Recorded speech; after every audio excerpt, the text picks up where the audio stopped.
ওই না ফোরাত নদীর তীরে কারবালার ময়দানে আওলাদের রাসূল সাল্লাল্লাহু তাআলা আলাইহি ওয়াসাল্লাম হযরত ইমাম হুসাইন রাদিয়াল্লাহু তাআলা আনহু সত্যের পক্ষে বাতিলের বিরুদ্ধে প্রতিবাদ করতে গিয়ে শাহাদাতের পিয়ালা পান করেছেন।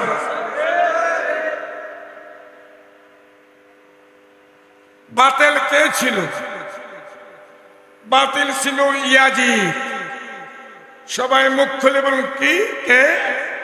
কুলাঙ্গার ইয়াজিদ, দুর্চরিত্রবান ইয়াজিদ, জালিম ইয়াজিদ।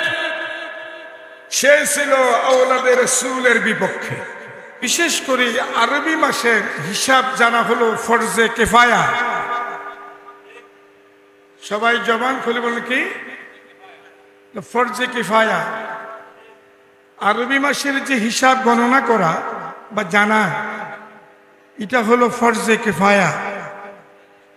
ফরজে কিফায়ার সংজ্ঞা হলো সমাজের মধ্যে হতে, কওমের মধ্যে হতে কিছু সংখ্যক লোক যদি আরবি মাসের হিসাব সঠিকভাবে জানে, তাহলে সবার পক্ষ থেকে এটার হক আদায় হয়ে যাবে।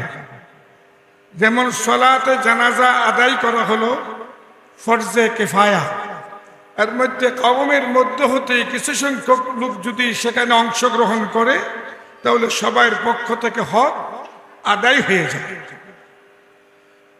দয়াল নবী রাসূল পাক সাল্লাল্লাহু তাআলা আলাইহি ওয়াসাল্লাম ইরশাদ ফরমান, দলিল আহিব্বুল আরাবিয়্যা লিথালাস লিআন্নি আরাবিয়্যুন ওয়া কালামুল্লাহি আরাবিয়্যুন ওয়া লিসানু আহলিল জান্নাতি আরাবিয়্যুন। দলিল, নবীজি ঘোষণা দিচ্ছেন,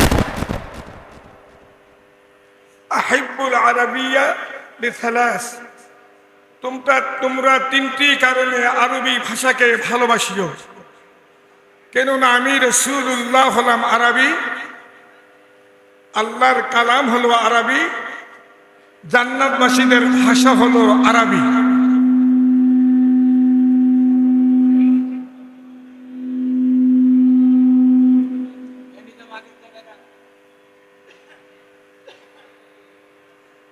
দাদু, আজকে 1448 হিজরির প্রথম মাস মাহে মুহররম। মুহররম শব্দের শাব্দিক অর্থ হলো সম্মানিত মাস। আল্লাহ পাক পরওয়ারদিগার আলমের নিকটে 12টি মাসের মধ্যে সবচেয়ে অধিক সম্মানিত হলো 4টি মাস। সবাই জবান খুলে বলুন, কয়টি মাস? 4টি মাস। প্রথম হলো রাজাব, দ্বিতীয় হলো জিলকাদ, তৃতীয় হলো জিলহাজ, চতুর্থ হলো মুহররম। এই পবিত্র এই মুহররম মাস আসার পূর্বেই আমরা অনেকেই বলে থাকি আশুরার মাস আসতেছে।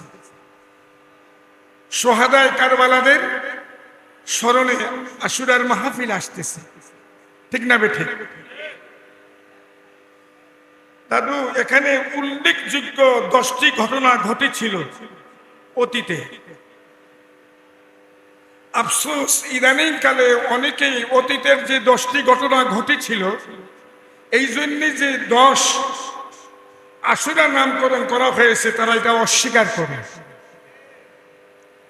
নিত্য নতুন কিছু নামদারি ইসলামী চিন্তাবিদ বের হয়েছে গোটা বিশ্বব্যাপী, যারা মূলত ইসলামী চিন্তাবিদ নামের কলঙ্ক। আর বিশেষ করে দাদু 61 হিজরিতে, 61 হিজরির প্রথম মাস মাহে মুহররমের 10 তারিখে ওই না ফোরাত নদীর তীরে কারবালার ময়দানে আওলাদের রাসূল সাল্লাল্লাহু তাআলা আলাইহি ওয়াসাল্লাম হযরত ইমাম হুসাইন রাদিয়াল্লাহু তাআলা আনহু সত্যের পক্ষে বাতিলের বিরুদ্ধে প্রতিবাদ করতে গিয়ে শাহাদাতের পিয়ালা পান করেছেন।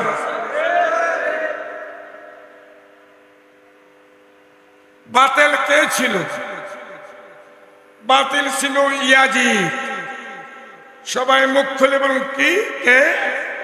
কুলাঙ্গার ইয়াজিদ, দুর্চরিত্রবান ইয়াজিদ, জালিম ইয়াজিদ, সে ছিল আওলাদে রাসূলের বিপক্ষে।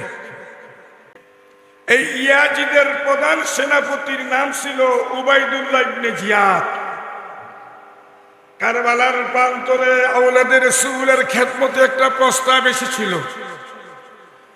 আপনি আওলাদে রাসূলের মধ্যে কোনো সন্দেহ নেই, সাইয়্যিদাতুন নিসা ফাতিমাতুজ জাহরা রাদিয়াল্লাহু তাআলা আনহার পুত্র সন্তানের মধ্যে কোনো সন্দেহ নেই, শিরে খুদা আলী রাদিয়াল্লাহু তাআলা আনহুর সন্তানের মধ্যে কোনো সন্দেহ নাই। আপনি আওলাদে রাসূল, আপনাকে রাজকীয় অবস্থায় রাখা হবে, কিন্তু একটা শর্ত হইল আপনি ইয়াজিদের নিকটে বায়াত গ্রহণ করতে হবে। হযরতে ইমাম হুসাইন আলাইহিস সালাম তিনি ঈমানী কণ্ঠে, তিনি ঈমানী আওয়াজ করে বললেন, সত্য কোনোদিন বাতিলের কাছে মাথা নত করতে পারে না। ঠিক না বেঠিক? ওই দিন যদি কারবালার প্রান্তরে হযরত ইমাম হুসাইন আলাইহিস সালাম ইয়াজিদের প্রধান সেনাপতি উবাইদুল্লাহ ইবনে জিয়াদ, তার উপর আল্লাহ লানত, তার প্রস্তাব যদি মান্য করত, ওই দিনের এ সত্য ইসলাম কারবালা থেকে চিরদিনের জন্য বিদায় হয়ে যাইত। এটা আল্লাহর মহিমা। আল্লাহ পাক তার পেয়ারা হাবিবের খাতিরে সত্য ইসলামকে কিয়ামত পর্যন্ত কায়েম দায়েম রাখবেন, এটা আমার আল্লাহ পাকের ইচ্ছা। যেই কারণে হযরত ইমাম হুসাইন আলাইহিস সালাম চতুর্দিক দিয়ে বেষ্টনী করে ফেলছে, তিনাকে চিরদিনের জন্য বিদায় করে দিবে, তিনি নিশ্চিত।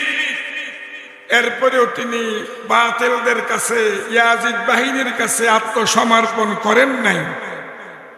তিনি যুদ্ধে ঝাঁপিয়ে পড়লেন, আর তিনার উপরে একে এক সেই তীর আসতে লাগলো। পরিশেষে শাহাদত বরণ করলেন। তিনি জানতেন আল্লাহ পাক ঘোষণা দিয়েছেন, ওয়ালা তালবিসুল হাক্কা বিল বাতিল ওয়া তাকতুমুল হক, তোমরা সত্যকে মিথ্যার সাথে মিশ্রিত করো না এবং জেনে শুনে সত্য গোপন করো না।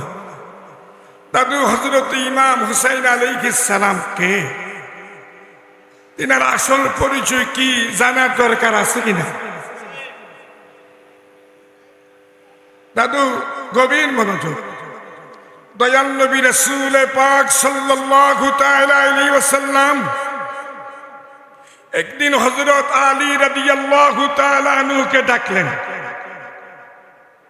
دعا رسول الله صلى الله تعالى عليه وسلم عليا وفاطمة وحسنا وحسينا فقال اللهم هؤلاء أهل بيتي। دليل মুসলিম শরীফের হাদিস। দয়াল নবী রাসূল পাক সাল্লাল্লাহু তাআলা আলাইহি ওয়াসাল্লাম হযরত শিরে খুদা আলী রাদিয়াল্লাহু তাআলা আনহুকে ডাকলেন। হযরত আম্মাজান সাইয়্যিদাতুন নিসা ফাতিমাতুজ জাহরা রাদিয়াল্লাহু তাআলা আনহাকে ডাকলেন। হযরত ইমাম হাসান রাদিয়াল্লাহু তাআলা আনহুকে ডাকলেন। হযরত ইমাম হুসাইন রাদিয়াল্লাহু তাআলা আনহুকে ডাকলেন। অতঃপর নবীজি বললেন, আয় আল্লাহ, আল্লাহুম্মা হাউলাই আহলু বাইতি, আল্লাহ এরা হলো আমার আহলে বাইত, এরা হলো আমার আহলে বাইত। দাদু আহলে বাইত সম্পর্কে মুসনাদে আহমদ শরীফের মধ্যে নবীজি ঘোষণা দিয়েছেন, হযরত আবু যর গিফারি রাদিয়াল্লাহু তাআলা আনহু থেকে বর্ণিত। নবীজি বলতেছেন, তোমাদের মধ্যে আমার আহলে বাইত সকল হলো নূহ আলাইহিস সালামের কাশতির নেই, নূহ আলাইহিস সালামের নৌকার নেই। মান রাকিবা নাজা, যেই ব্যক্তি এই নৌকায় আরোহণ করবে সে নাজাত পেল। ওমান তাখাল্লাফা আনহা হালাক। দলিল, যে এই নৌকার পশ্চাতে রয়ে গেল, পিছনে রয়ে গেল, সে ধ্বংস হয়ে যাবে। আজকে ঐতিহাসিক বিশ্ব জাকির মঞ্জিল দরবার শরীফে লক্ষ লক্ষ জাকিরিন আশিক আশিকিনদেরকে বলতে চাই, আপনারা কি হযরতে ইমাম হাসান হুসাইন আলাইহিমাস সালাম, হযরতে আলী রাদিয়াল্লাহু তাআলা আনহু, আম্মা জান ফাতিমাতুজ জাহরা রাদিয়াল্লাহু তাআলা আনহা, তিনাদের নৌকায় আরোহণ করতে চান? আপনারা কারা কারা চান একটু হাত উঠান তো।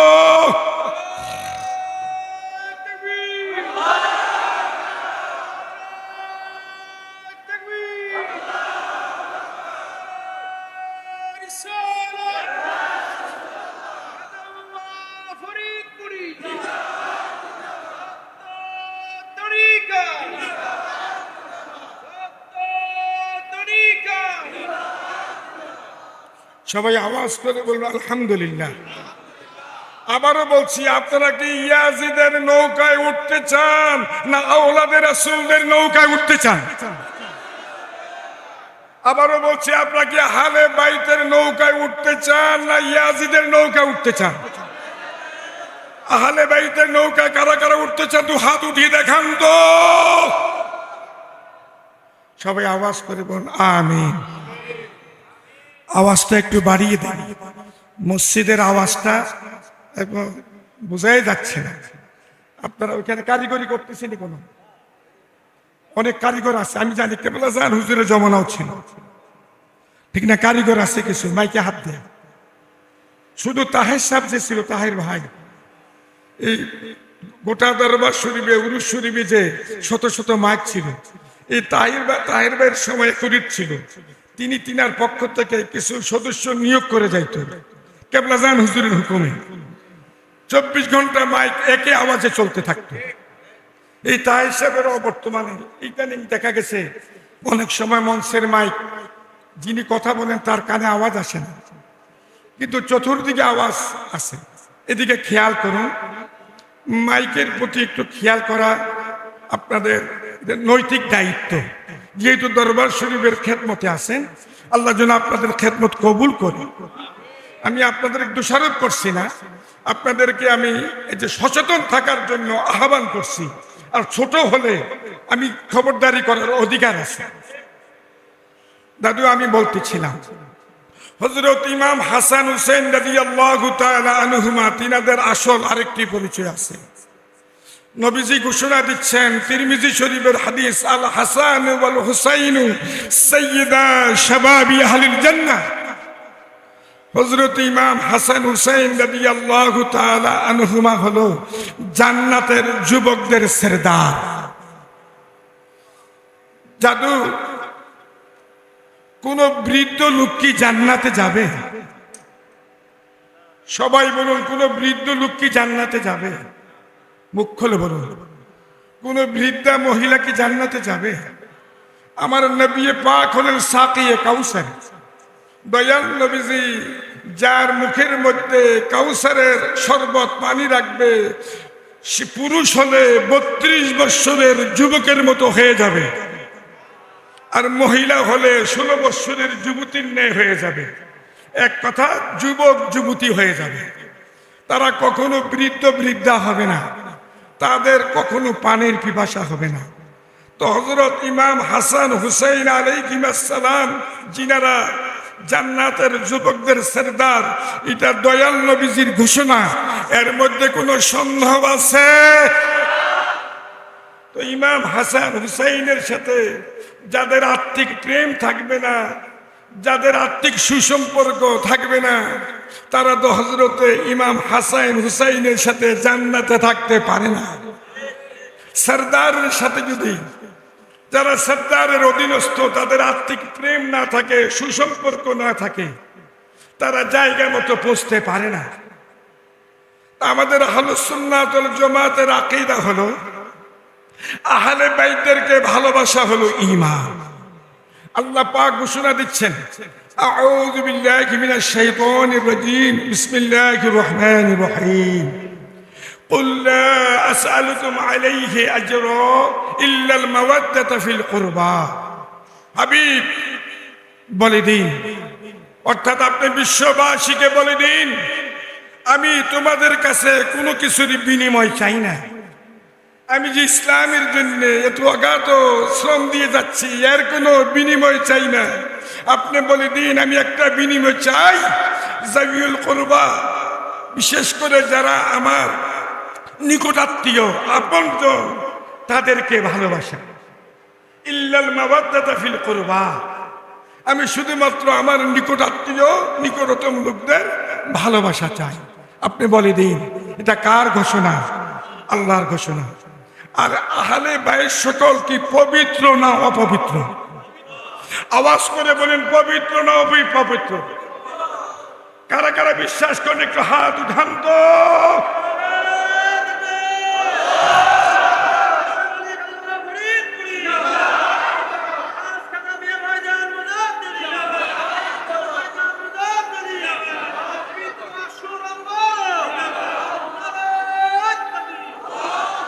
আল্লাহ পাক ঘোষণা দিচ্ছেন, আউযু বিল্লাহি মিনাশ শাইতানির রাজীম, বিসমিল্লাহির রহমানির রহিম। ইন্নামা ইউরিদুল্লাহু লিইয়ুযহিবা আনকুমুর রিজসা ওয়া আহলাল বাইত ওয়া ইউতাহহিরাকুম তাতহীরা। আল্লাহ পাকের ইচ্ছা হলো আহলে বাইতদেরকে নাপাক থেকে দূরে রাখা এবং তাদেরকে পবিত্র করার মতো পবিত্র করা। তাহলে বাইতদেরকে নাপাক থেকে অপবিত্র জিনিস থেকে দূরে রাখার দায়িত্ব কে নিয়েছেন? আর তাদেরকে পবিত্র করার দায়িত্ব কে নিয়েছেন? আল্লাহ। তাই যারা মুমিন তাদের ঈমানি দায়িত্ব হলো আহলে বাইতদেরকে ভালোবাসা, ঠিক না বেঠিক? যাদের সাথে আহলে বাইতের ভালোবাসা নাই তাদের সাথে মুমিনের কোনো সম্পর্ক হতে পারে না। গভীর মনোযোগ। পীর কেবলা যান আশুরা প্রসঙ্গে নসিহত শরীফে একটা কথা বলেছেন, সাহাবীর পুত্র ইয়াজিদকে বলেছেন সাহাবীর পুত্র। দাদু, ছেলে যদি ফাঁসি কাস্তের আসামি হয় বাপকে দায়ী করা যায় না। কেবলা যেন একটা কথা বলছেন, সাহাবীর পুত্র। হযরত আমিরে মুআবিয়া রাদিয়াল্লাহু তাআলা আনহুর পুত্র। অনেকে বলতে পারেন তার পুত্র হেতু আওলাদে রাসূলের সাথে বেয়াদবি করেছে, তাকেও ছাড় দেওয়া যাবে না, নাউজুবিল্লাহ। হযরত আদম আলাইহিস সালামের এক ছেলে হলো খুনি। বনি আদমের মধ্যে প্রথম খুনি হলো আদম আলাইহিস সালামের একজন সন্তান, নাম হলো কাবিল। এই জন্য কি আব্বাজান আদম মা হাওয়া আলাইহিস সালামকে মন্দ বলা যাবে? হযরত নূহ আলাইহিস সালামের একজন ছেলে ছিল কাফের, যিনি রাসূলও ছিলেন, নবীও ছিলেন, শরীয়তের প্রথম নবী। এই জন্য কি নূহ আলাইহিস সালামকে মন্দ বলা যাবে? সবচেয়ে বড় জিনিস হলো আমরা আহলে সুন্নাত ওয়াল জামাতের পথ মতে বিশ্বাসী। আমরা যেই তরিকায় অন্তর্ভুক্ত, তরিকার নাম হলো তরিকায়ে নকশবন্দিয়া মুজাদ্দিদা। মুজাদ্দিদ সাহেবের কি আকীদা ছিল, নকশবন্দ আল বুখারী রাহমাহুল্লাহর কি আকীদা ছিল, এটা আপনাকে আমাকে জানতে হবে। আমার পীর কেবলা যান ঐতিহাসিক প্রেক্ষাপটে কারবালার উপরে অনেক আলোচনা করেছেন, অনেক ঐতিহাসিকদের মতামতকে তিনি ধরে তুলছেন, কিন্তু পরিশেষে পীর কেবলা জানের যে আকীদা, এইটা সম্পর্কে আপনাকে আমাকে জানতে হবে। হুজুর একটা কথা বলছেন সাহাবীর পুত্র, আর সাহাবী সম্পর্কে নবীজি বলছেন আসহাবিকান নুজুম, আমার সাহাবিকার আমরা হলো নক্ষত্রের ন্যায়। বিআইহিম ইক্তাদাইতুম ইহতাদাইতুম, তোমরা যেই কোনো সাহাবীর পথ ও মতকে অনুকরণ করবে তোমরা হেদায়েতের রাস্তা পেয়ে যাবে।